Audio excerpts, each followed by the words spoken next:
საკმაოდ ინტენსიური და ასე ვთქვათ, საკმაოდ დაძაბული მთელი თავისი backstage-ით, რა თქმა უნდა, ქართული სპექტაკლების პროგრამა უკვე დასრულდა, 4 დღიანი იყო, 4 დღის განმავლობაში უცხოელი სტუმრები უყურებდნენ სპექტაკლებს, რომელიც შეიქმნა წინა სეზონში. 2024-25 წლების სეზონის სპექტაკლებია. საკმაოდ დიდი პროგრამა იყო, დღეში რამდენიმე სპექტაკლი, თუმცა რამდენიმე თეატრი რა თქმა უნდა გვაკლდა.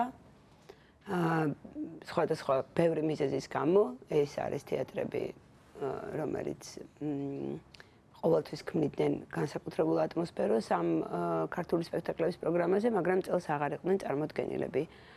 სამეფო უბნის თეატრი, ახალი თეატრი, ღია სივრცე, ესენი უკვე აღარ იყვნენ წელს წარმოდგენილები. იმედი მაქვს, რომ მომავალ წელს უკვე სხვანაირად იქნება ყველაფერი. საერთაშორისო პროგრამა კი 21 სექტემბერს გაიხსნა. სპექტაკლით რიჩარდ მესამე. სპექტაკლი გეშერის თეატრს წარმოადგენს, ეს არის ისრაელი. ერთ-ერთი ყველაზე უფრო საინტერესო დადგმა რიჩარდის თანამედროვე ახალგაზრდა რეჟისორის მიერ. ბევრი თავისი განსაკუთრებული თვისების გარდა იყო ერთი მნიშვნელოვანი ამბავი, რომ რიჩარდ მესამეს თამაშობდა ქალი. დღეს გვაქვს სპექტაკლი, რომელიც არის ალბათ ფესტივალის საერთაშორისო პროგრამის მარგალიტი. ყოველი შემთხვევაში ბევრი მიმუშავეთ იმისთვის, რომ ეს სპექტაკლი აქ ჩამოსულიყო და შეგრძლებოდა მისი ჩვენება ქართველი მაყურებლისთვის. ეს არის ივან ბლეკსტოკ კომპანიის თრეფლორტი. საკმაოდ გახმაურებული, ძალიან პოპულარული დიდ ბრიტანეთში. პოპულარული იმიტომ, რომ ის წარმოადგენს, ასე ვთქვათ, ქუჩის ენერგიას, რომელიც იშვიათად ჩანს თეატრში. ეს არის მულტიფუნქციური და აქვს მულტიკულტურული ჰიპ-ჰოპი, ტექსტი, ცეკვა, მოძრაობა, ისევ ტექსტი და ძალიან სხვათა შორის ღრმა ესეთი მძიმე სლენგია, რომელიც არც ისე ადვილია თვითონ ბრიტანელებისთვისაც, მაგრამ მე მგონი ქართულად უკვე კარგად იქნება წარმოდგენილი და ძალიან მნიშვნელოვანია, რომ ეს სპექტაკლი არის ოლივიე პრემიის ლაურეატი, ანუ აღინიშნა როგორც საუკეთესო, რომელიც შეიქმნა ინგლისში. ძალიან ესეთი ძალიან ენერგიული და ძალიან ესეთი სპექტაკლია, რომელიც ასე ვთქვათ, ერთის მხრივ ექსპერიმენტიცაა, იმიტომ რომ აწყობილია ქუჩის ისტორიებზე და შავკანიანი ადამიანების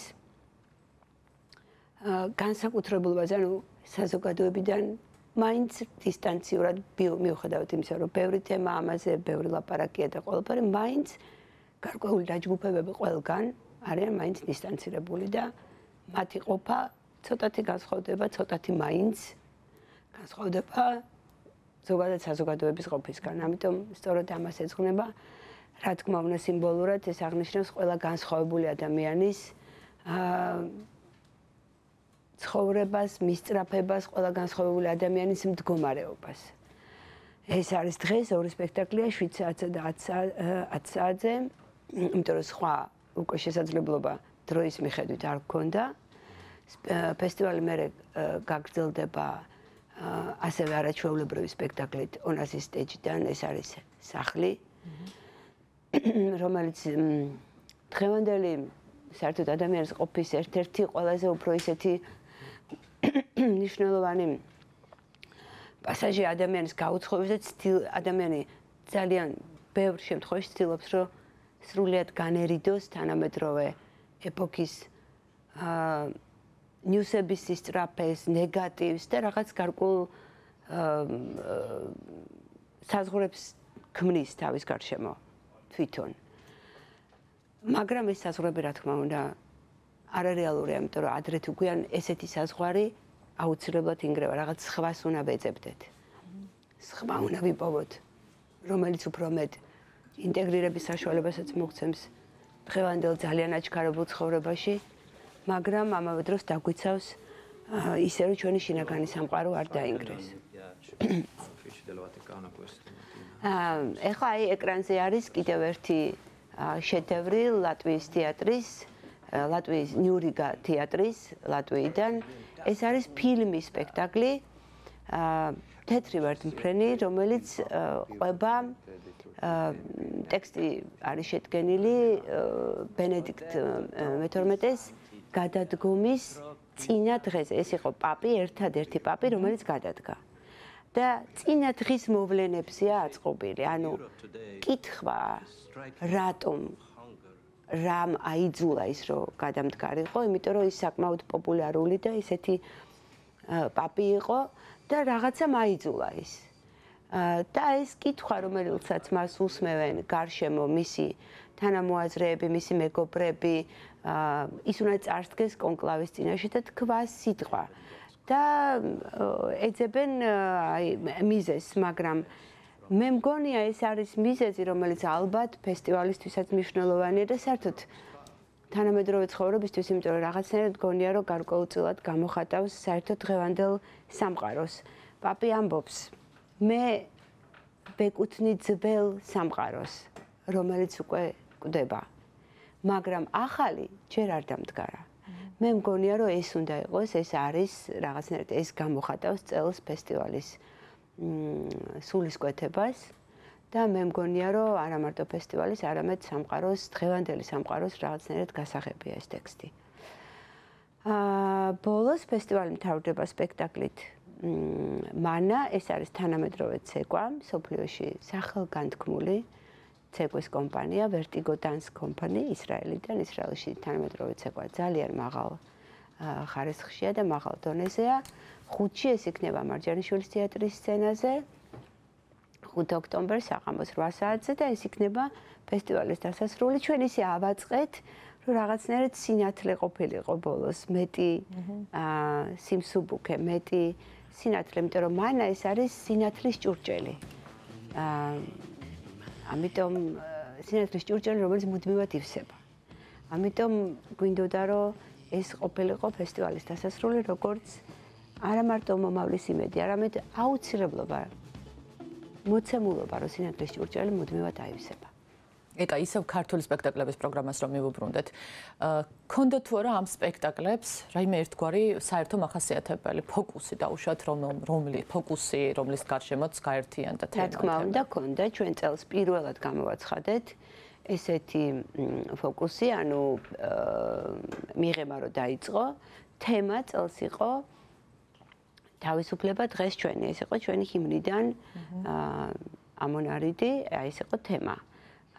ის მრავალფეროვანია ეს თემა, რა თქმა უნდა, ძალიან ბევრ მიმართულებას მოიცავს, ბევრი ტექსტი შეიძლება რომ შეესაბამებოდეს და რა თქმა უნდა, გამოხატავს თეატრის სულისკვეთებას, როგორც ყველაზე თავისუფალი და ყველაზე დამოუკიდებელი ხელოვნების მიმართულების დღეს. რა შეიცვალა ფესტივალის არსებობის 17 წლის განმავლობაში? პირველი დღიდან, როდესაც დაისახეთ გარკვეული მიზანი დღემდე? ბევრი რამე შეიცვალა. ბევრი სამყარო აბსოლუტურად სხვანაირი გახდა. თეატრი გახდა ბევრად უფრო ძლიერი, ბევრად უფრო დამოუკიდებელი. ყველგან, ჩვენთან, ყველგან აბსოლუტურად, მაგრამ ამავე დროს ბევრად უფრო ძვირი.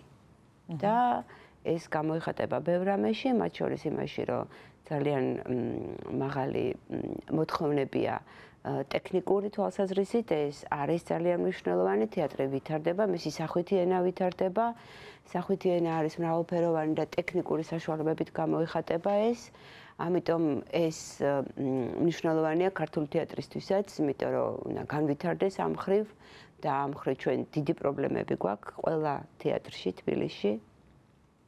ჩვენ არ ვართ ტექნიკურად მზად არც ერთი თითქმის ისეთი სპექტაკლის მისაღებად, რომელიც უნდა მივიღოთ საერთაშორისო პროგრამაში და დიდ სირთულეებს ვაწყდებით. გარდა ამისა, რა თქმა უნდა, გადაზიდვები გაძვირდა, რა თქმა უნდა, ავიაბილეთები, ეს ცალკე თემაა. მაგრამ მე ვფიქრობ, რომ დღეს ტექნოლოგია ისე სწრაფად ვითარდება და იმდენად ინტეგრირდება უკვე თეატრთან, ხმა, განათება, ვიდეო პროექცია, ვიდეო ინჟინერია, ეს არის თეატრის განუყოფელი ნაწილი. ეს ამიტომაც აძვირებს, მაგრამ მე მისი სახვითი მხარე ბუნებრივია ბევრად უფრო მაღალი ხარისხის არის. ამიტომ ძალიან მნიშვნელოვანია, რომ ამას დავეწიოთ. ვინ არიან დღეს თეატრის მაყურებლები? აქვს თუ არა ასაკი ამ მაყურებელს?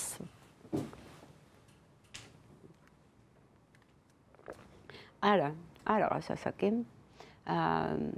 ჩვენ გამოკითხვასაც ვაწარმოებთ სხვათა შორის. უკვე თეატრში ფესტივალზე ჯერ ისეთი გამოკითხვა არ ჩაგვიტარებია ვემზადებით, მაგრამ დაახლოებით მონაცემები რა თქმა უნდა ჩვენ ისედაც გვაქვს. ესეთი ასაკი კონკრეტული არა, ჩვენ ძალიან გვეხარია რომ სტუდენტები არიან დიდი რაოდენობით ძალიან და ეს ყოველთვის იყო ფესტივალის ტრადიცია რომ სტუდენტები უფასოდ შემოდიოდნენ. და სხვათა შორის ყველა კომპანიას რომელიც აქ ჩამოდის და ხედავს ამ რაოდენობას სტუდენტებს და ახალგაზრდებს ეს ძალიან უხარია და ეს არის ფესტივალის ძალიან დიდი მიღწევა, მაგრამ ზოგადად ასაკი არ განისაზღვრება, იმიტომ რომ არის თქვათ 18 წლიდან 60-65 არა აქვს ამას მნიშვნელობა. ჩვენი იდეა იყო რომ ყველა ასაკის, ყველა გემოვნების მაყურებლისთვის გვეთამაშა. გაგვეკეთებინა ფესტივალის პროგრამა და მართლაც ამას მუდმივად მიყვებით, იმიტომ რომ ყველას შეუძლია მონახოს იქ რაღაცა თუ თრეფლორდი არ მოეწონება, მაშინ ბანაზე მოვა. რა თქმა უნდა, აღწერით ისინი არავინ არ სარგებლობენ, არამედ რა თქმა უნდა, ბუნებრივია.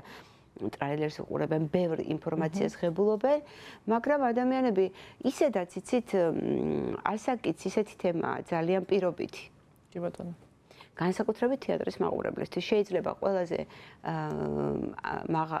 დიდი ასაკის ადამიანს უფრო მოეწონოს რაღაცა უფრო ექსპერიმენტული და უფრო თამამი, ვიდრე ახალგაზრდას. ეს არის უფრო თეატრალური კულტურის თემა, რამდენად აღიქვამ სამყაროს. მით უმეტეს ფესტივალმა შეაჩვია ეს ხალხი. წლების განმავლობაში ჩვენ ვყავით პირველები, ვინც დაიწყო სპექტაკლების შემომპირებთან ერთად, ჩვენ ვყავით პირველები, ვინც დაიწყო სპექტაკლები თანამედროვე ცეკვით და მულტიკულტურულ სხვადასხვა პროფესიას, სხვადასხვა მიმართულებების შეჯერებით და ასე შემდეგ და ეს ჩვენ ყოველთვის იცით რა არის ფესტივალიც და თეატრიც ყოველთვის ხედავს რომ მაყურებელი ბევრად უფრო წინაა. ჩვენ არა გვაქვს ესეთი ბარიერი, იმიტომ რომ მაყურებელმა მოგცა ამის საშუალება. არც ასაკით, არც გემოვნებით, არც დამოკიდებულებით, ბევრად უფრო წინაა. ანუ საერთო ჯამში შეიძლება რაღაცა არ მოეწონოს, მაგრამ იმის გამო არა, რომ განსხვავებულია იმ კლასიკური წარმოდგენისგან, რაც ქონდა თეატრის შესახებ. თეატრი მრავალფეროვანია, ეს ძალიან მდიდარია, მისი ენა არის ძალიან მდიდარი. ის არის ძალიან თანამედროვე, ის ყოველთვის იღებს ყველაფერს იმ ცხოვრებიდან, იმ პირობებიდან, რომელშიც ის დღეს არის.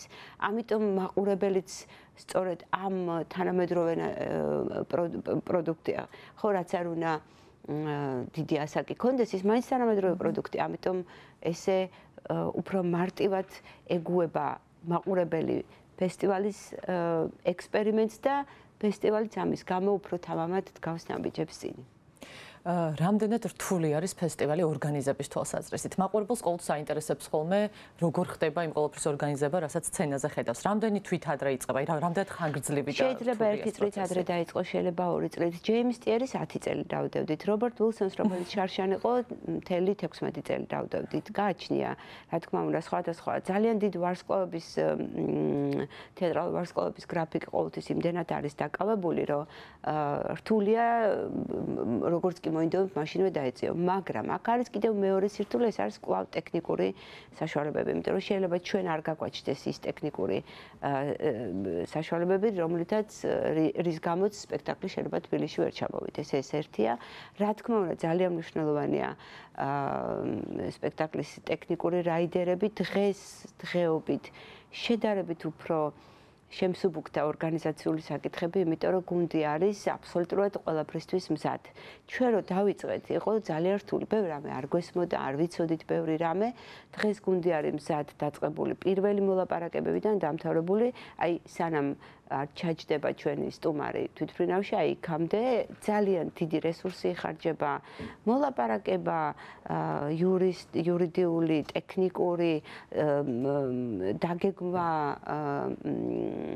გრაფიკის, რა თქმა უნდა, ურთიერთობა, რა თქმა უნდა, ანუ ყველაფერი ეს არის ძალიან ბევრი და დიდი რესურსია ამაში, მაგრამ უკვე იმდენად არის გუნდი მომზადებული, იმდენად არის უკვე შეჩვეული, რომ აი თუ ადრე რაღაც რისკები გვაშინებდა, ან რაღაც ისე არ წავიდოდა, როგორც იგეგმებოდა, ყოველთვის ისე არ მიდის, როგორც იგეგმება. ყოველთვის რაღაცა ცვლილება არსებობს. ზოგჯერ ეს არის ძალიან ნეგატიური ცვლილება, ზოგჯერ ეს არის დადებითი, მაგრამ ჩვენ უკვე ამისთვის თითქოს მზად ვართ და თითქოს არა გვაქვს ისეთი, მოკლედ, შიშები არა გვაქვს, თორე ეხლა ყოველთვის რაღაცა გონია, რომ ყოველ შემთხვევაში უკვე ისევე მზადებით, რომ გონია, რომ რაც არ უნდა მოხდეს, უნდა მოუაროთ იმ რაღაცას. ეს არის ჩვენი ფესტივალი, ყველაფერი შეიძლება მოხდეს. განსაკუთრებით, როცა სპექტაკლი ერთი კონტექსტიდან მეორე კონტექსტში გადადის, რა თქმა უნდა, ყველაფერი შეიძლება მოხდეს. რაღაცა შეიძლება გაფუჭდეს, აი მაგალითად შეიძლება რომ ტიტრი გაითიშოს, შეიძლება რომ განათების აპარატი გაითიშოს, ხმარ წავიდეს ზუსტად, შემთხვევით მაყურებელმა იხმაუროს ან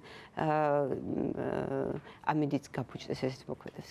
ხანდახან, იმიტომ რომ ჩვენ გარესივრცეშიც რო ქონა სპექტაკლები, ახლა ვცდილობთ რა ვერიდოთ, იმიტომ რომ გაგვიმართლა რამდენჯერმე და ახლა შეიძლება რომ არ გაგვიმართლოს, მოკლედ აი ამას ვერიდებით, მაგრამ გარესივრცე მაინც უნდა ავითვისოთ ბოლომდე, იმიტომ რომ ეს არის ძალიან საინტერესო და ძალიან კარგი, ასე რომ ვცდილობთ რომ ისევე წინ წავიდეთ, როგორც მუშაობენ დიდი ფესტივალები და პატარა ფესტივალებიც, როგორც მუშაობენ სამყაროში, მუდმივი ფიქრი, კომუნიკაცია, როგორ უნდა განვითარდეს, რამ უნდა მოუტანოს დადებითი კიდე განსხვავებული ეფექტი, რითი უნდა გაუხანგრძლივოს ცხოვრება ფესტივალს, იმიტომ რომ ის მუდმივ სიახლეებზე თუ არ ზის, მაშინ ბუნებრივია მისი ცხოვრება იქნება ხანმოკლე, იმიტომ რომ მაყურებელმა არ უნდა დაკარგოს მის მიმართ ინტერესი.